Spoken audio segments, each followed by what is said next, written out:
What do professional football clubs look for when recruiting non-league talent? We've travelled to Adams Park, home of League One's Wycombe Wanderers. Today they host AFC Wimbledon in the EFL Trophy and are expected to feature plenty of former non-league ballers. We'll be chatting to some of those players about how they got picked up by a professional team. There's no better feeling, can't really describe it. And the manager, Matt Bloomfield, reveals what he looks for when signing non-league players. Above anything else, it's probably attitude. The chances of playing professional football are already really slim. Less than 1% of those in the academies end up playing professional football. But that doesn't mean you can't make it, because professional football clubs are dipping into the non-league market. Ollie Tanner, formerly of Lewis, is in the Championship with Cardiff City, and Alex Scott, the former Guernsey player, is playing in the Prem for AFC Bournemouth. Never give up on your dreams. Unless you're 36 like me, then that ship has probably sailed. This is as close as I'm getting.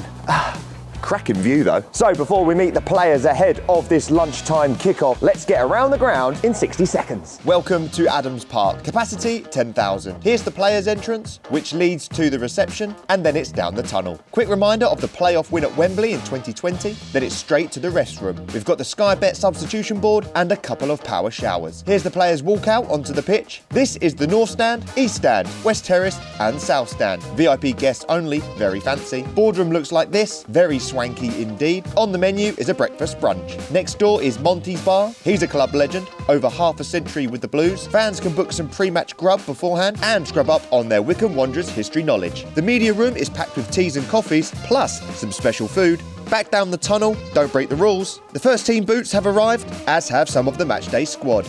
Plenty of fluid to take on board, and the kits are out on display, ready for the game. And this is the pitch that these former non-league ballers get to play on. It is an absolute carpet. That ball is going to be zipping about. I played on this pitch. I was blowing after about 30 seconds. Matt Bloomfield and Gareth Ainsworth played that day and absolutely destroyed us. As the first team players get ready for today's game, we caught up with some of the squad that have come from a non-league background to find out more about their journey. Got scouted by Southampton when I was 12 and then was there until 19, I think.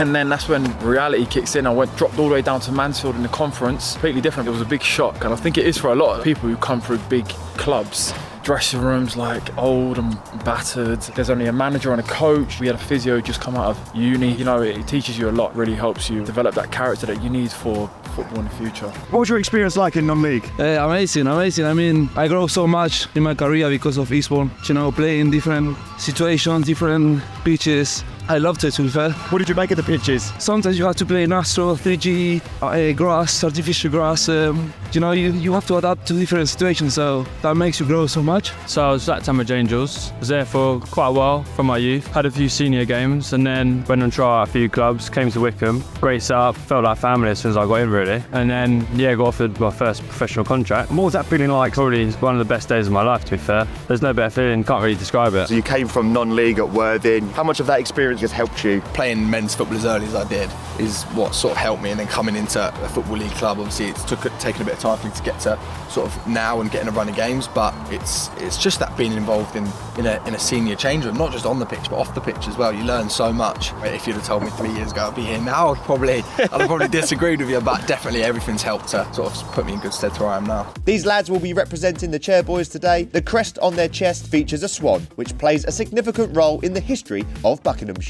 As the fans started to arrive, we were checking out Johnny Jackson's bit of kit in the dugout. You don't get this at non-league level, the trusty iPad, to look back at any chances during the game. Out on the pitch, lead physical performance coach Michael Amoa talked us through today's warm-up. So the lads will come out, they'll just manipulate the ball for a couple of minutes, then we'll call them in to do some dynamics, and then they'll go into some speed drills, so like loads of change directions. Following that, they'll just go into a passing pattern, 3 different variations, and then they'll go into possession drill, then they'll go into split off into units, working on like the shooting and the defensive mechanics, and then finish off with some quick feet and then they'll be in. What can players at non-league expect when they come into full-time football? I think probably the biggest thing is the intensity, and then also the amount of training that they're probably not used to at like a lower league level. So the amount of days that they're in training, and also like the gym programs and things like that. So probably the biggest thing would be the intensity and the amount of days that you're in prepping for a game on a weekend.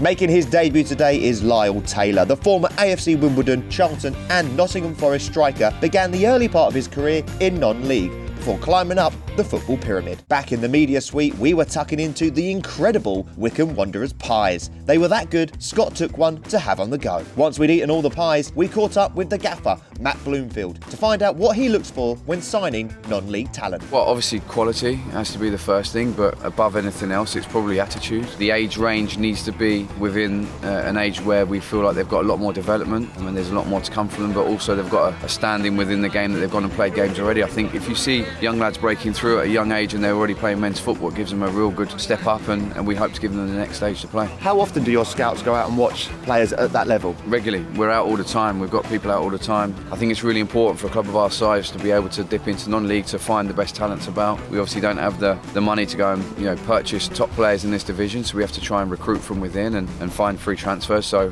trying to create our own assets and having our own boys coming through is vital for us. How difficult can it be for when you sign those players for them to adjust to full-time football? It does take a little bit of time. We have to try and give them time to adapt to the full-time training and the step up in intensity, and I think it's important for those boys to be given a little bit of time. We don't want to expect too much too soon. So as we've seen with Taylor Clark, we've seen with Jasper, we've seen with Luca, Christy Ward, Declan, we've got a number of those boys that we believe in, but they've been at different stages of their development, and we want to make sure that they're all come in when they're ready, not rush too soon. And here is some advice from the gaffer and the players to any non-league footballers looking to break through to the professional game.